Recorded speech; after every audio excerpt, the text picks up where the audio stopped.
Wala pa rin tayong minomonitor na low pressure area o anumang sama ng panahon, kaya nananatiling maliit yung tsansa na magkaroon tayo ng bagyo sa mga susunod na araw.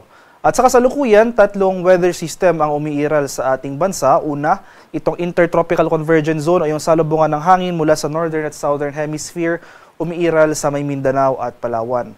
Ito namang Northeast Monsoon o yung malamig na hanging amihan ay nakakaapekto dito sa areas ng Northern Luzon.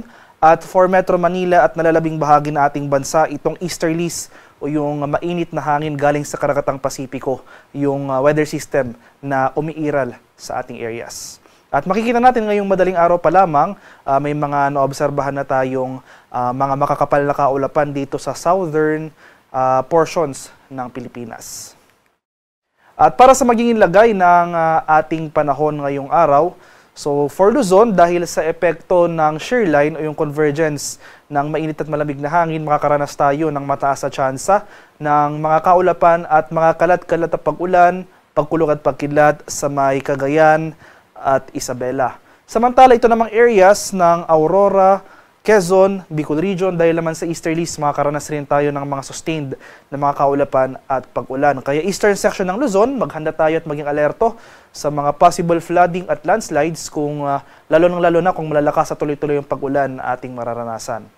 For Metro Manila and the rest of Luzon, generally fair weather ang ating inaasahan ngayong araw. Partly cloudy to cloudy skies, pero nandiyan pa rin yung mga tsansa ng mga usual afternoon to evening na mga rain showers or thunderstorms.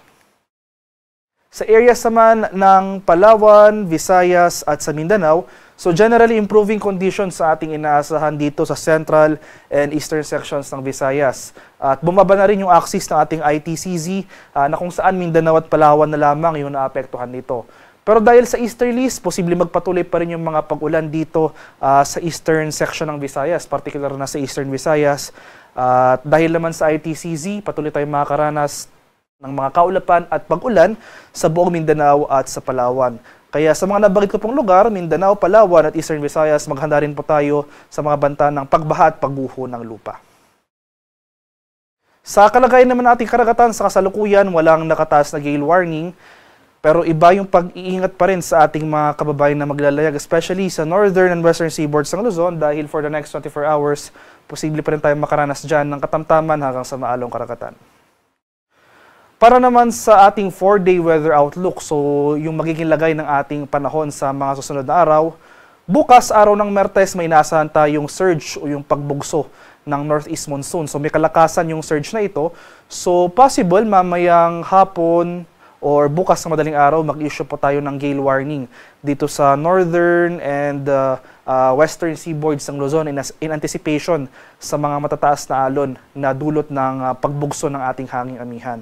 And for Tuesday to Wednesday, dahil nga sa epekto ng ITCZ, so yung ITCZ further pang mag-shift southward yung axis nito, so itong southern section na lamang ng Mindanao at Palawan, possibly yung areas na maapektuhan ng ITCZ starting tomorrow.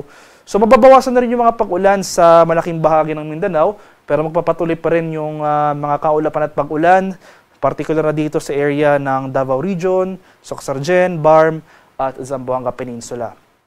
Dahil naman sa epekto ng shear line, asahan pa rin natin yung mga pag-ulan. So muli itong shear line yung convergence o yung boundary ng mainit at malamig na hangin, kaya posible pa rin magpatuloy yung mga pag-ulan dito sa may Cagayan at Isabela. Dahil naman sa easterlies, mababawasan na rin yung mga pag-ulan dito sa Eastern Visayas, Bicol Region, Aurora at sa Quezon.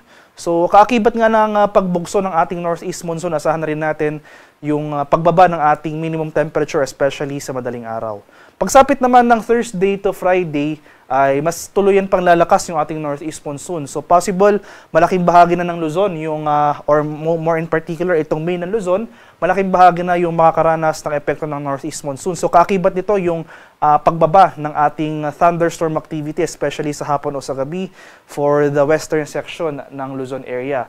Gayon pa man, magpapatuloy yung mga kaulapan at mga pag-ulan na dulot ng amihan sa malaking bahagi ng hilangang Luzon. Yung axis rin o yung salubungan ng mainit at malamig na hangin, yung shear line natin, bababa rin yung axis nito, na kung saan posible itong magdulot ng mga pag-ulan sa may Aurora, Quezon at sa Bicol Region. So sa mga di ko po nabanggit na lugar, for Metro Manila and the rest of the country, particular na sa Visayas, and Mindanao towards the end of the week.